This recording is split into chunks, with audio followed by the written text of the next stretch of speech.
இங்க இந்த வேலை பார்க்குற பொண்ணு ஆக்சிடென்டா கால் ஸ்லிப் ஆகி ராஜாவை கிஸ் பண்ணிடுறா. உடனே பக்கத்துல இருந்த மந்திரிகள் எல்லாரும் ராஜாவள சும்மா விட மாட்டான்னு நினைக்கிறாங்க.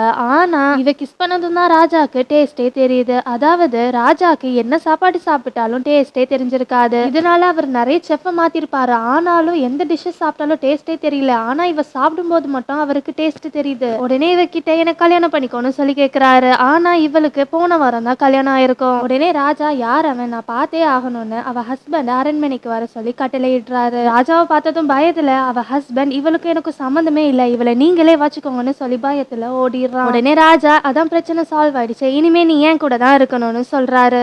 ஆனா அரண்மனையில இருந்த மத்த பெண்களுக்கு வேலைக்காரியா ராஜா ரூம்ல தங்குறான்னு அவளை சுத்தமா பிடிக்கவே இல்ல. உடனே ராஜா இல்லாத நேரமா பார்த்து எந்த தப்பு செய்யாத நம்ம ஹீரோயினை கூட்டிட்டு போய் தண்டனையா 30 அடி கொடுக்குறாங்க. இவங்க இங்க கட்டைய வச்சு அடிக்கிறது நம்ம ராஜாக்கு தான் வலிக்குது. மீட்டிங்ல இருந்த ராஜாக்கு வலி தாங்க முடியாம மந்திரிகள் அவரை தூக்கின்னு வராங்க. ராஜாவை பார்த்ததும் இவளுமே அவ உடம்பெல்லாம் வலிக்கிற மாதிரி ஆக்டிங்க போடுறா. நடந்தது எல்லாத்தையும் புரிஞ்சுக்கிட்ட ராஜா இவ தான் என்னோட வைஃப், இவளை தான் நான் கெட்டிக்க போறேன், இவளை அடிச்சா என்ன அடிச்ச மாதிரின்னு சொல்லிட்டு அவளை கூட்டின்னு போறாரு.